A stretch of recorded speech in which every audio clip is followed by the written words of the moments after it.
Joe, at 1100. Hey, go ahead. Go ahead. No, I was going to mention last night I saw an email, and I wish I had printed it out, but I still have it there. But they compared liars. They talked about Carter and being the worst president we've ever had, and then certainly Obama has certainly took him out of first place, and also a regular congestive liar was Clinton, and he said this guy Obama lies to lies. I mean, it's just incredible. There every time he gets out there, and you know, I wish Kuziak could listen to your program there. Jobs going overseas. One of the main features why jobs went overseas because people wouldn't buy American goods.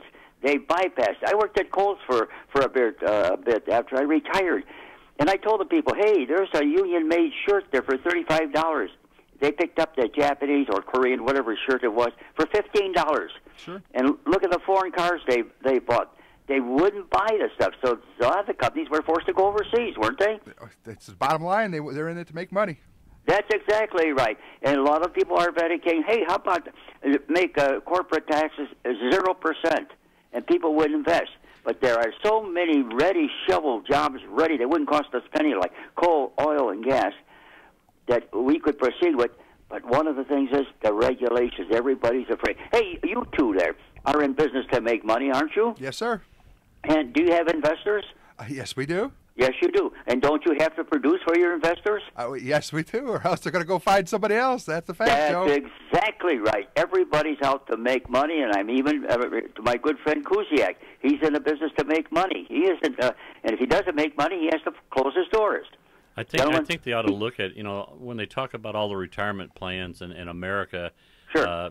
There was some numbers that came out a week ago. They said that I forget the percentage, but it's more than 50% of Americans that are getting ready for retirement have less than $25,000 in their bank or in their funds, and they're betting on Social Security.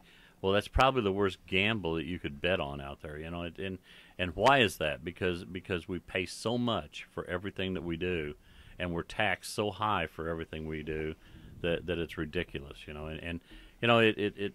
unless Americans get control of the government instead of the government controlling them, it's just going to continue to go bad. We closed the office down in Munster, and we were going to open up another office in around 30 and 41.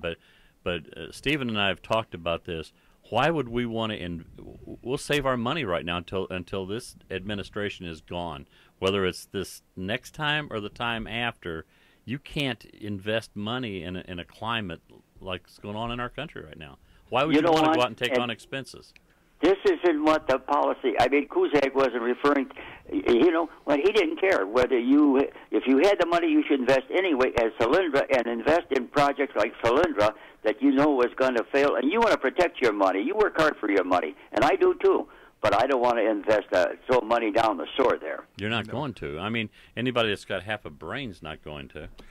Exactly. And you know what? If it wasn't, and he fails to mention, he's talking about the politician, he kind of hits the Republicans, but he forgets about all the dirty. And you know what? Talk about who should be in jail. How about Barney Frank and his sidekick there? They created that their housing market downfall. But you know what? They don't talk about that. But you know what, hey, Joe? Yeah. It was the federal government, the CRA loans that was actually created by Clinton that started this mess, okay? And I had a mortgage company at the time, so I know the pressure that was put on to make loans to people that don't qualify for them.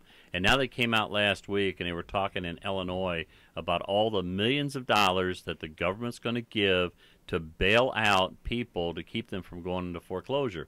Now, I know the foreclosure market is bad, but when that money's spent, what's going to happen a year from now when these same people that still don't know how to afford this or pay for this house they're in, they're going to be right back in the same boat. I mean, it's just money after dollar they're throwing out the windows. And Don, you're old enough, and Steve too. You remember when at one time you had to put out a certain amount of money when you were thinking of buying a house? Oh, it was always a 20% down for a conventional mortgage, or if you wanted to go into FHA, you'd put your 3% down or 1% for VA. But there was money put into it. But Don, weren't you accused if you didn't lend it to these people that could What do you have to put down? Nothing.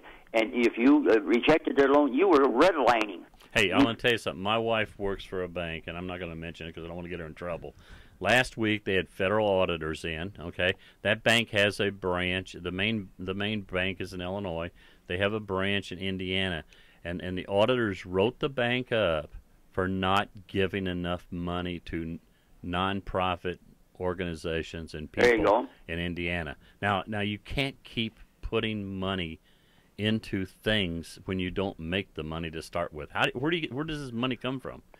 That's exactly You've got to right give away because they're percentages. They say, oh, a certain percentage has to go over here, or a percentage has to do that. You know, somewhere they've got to get control of it. And you know what? Enough credit doesn't go to the Tea Party. If it wasn't for them that initiated something for the government to be accountable. One thing Kuziak mentioned, he says it's the Republicans' fault. You know what? I heard the Republicans sent bill after bill to the Senate, and it's sitting there to get the job market going, and the Senate rejected it. Don, have you any knowledge on that? Well, let me say the Republicans can't do anything other than in the House they could stop a bill, but they sure can't get it past the Senate. That's exactly. And they're not going to get it past Obama. And the thing about it is, you've got this jobs bill he's touting. Okay, what a joke. You know, I understand infrastructure needs to be looked at. Roads need to be maintained, but that's not creating jobs. That's temporary employment for people until the federal government funds these projects and the money runs out or the job's done. But, you know, I was just telling Steve, we're out front talking. If you had a federal employee and a private sector employee both making $40,000 a year, but you know what? About 6 months ago, there was a report that came out that said that a federal job pays about $25,000 to $30,000 more than a private sector job for the same job. But let's say they had the same income, $40,000. How does that federal employee get paid? From tax dollars. So you've got, if they're both at 20% tax bracket, you've got to have 8 private sector people to pay that one federal employee. So how does creating federally funded jobs, how is that going to stimulate the economy long term? I'm going to close on one thing right now because I used up my time. But wasn't the first stimulus supposed to provide building roads and all these shovel-ready jobs, and the money's just disappeared? I'll close right now. Thanks, fellas. Yeah.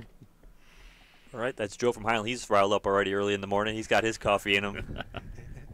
but you know what? It is true, and you know I don't know with reference to the other person that he's talking about. I know who he is, but I haven't heard his program, so I don't know what he was talking about. David was here one day hosting when we had a show when Jimmy wasn't here. Okay, but the point of it is, everybody's got their own opinions on what's going on, but there's still mathematics in this. I mean, there's still numbers, and you can't spend more money than you're making. Hey, according to what you're saying in mathematics, at $500 and some million a job, 1,000, 1,100 jobs, you're almost talking $5 million a job.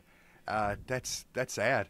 I'd like to find a job. I mean, I'd like to be a businessman that could afford something like that. But what is this? How can we create jobs if they're costing $5 million a piece? That's a big number for a job. You know what is it? T-Bone Pickens? That's his name. Yeah. The billionaire oil man.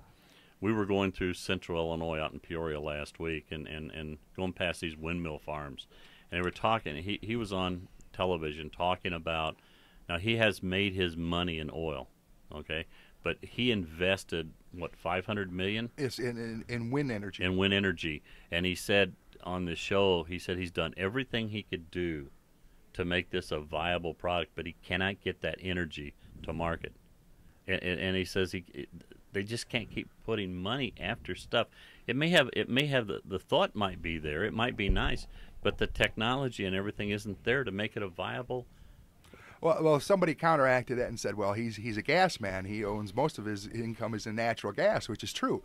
But like you just said, he spent another $500 million to develop wind energy, and couldn't make it viable like you mentioned. Being a businessman, it's regardless if he's putting money in wind energy, if he's putting money in natural gas. What do you think his bottom line is? He wants to recoup his investment.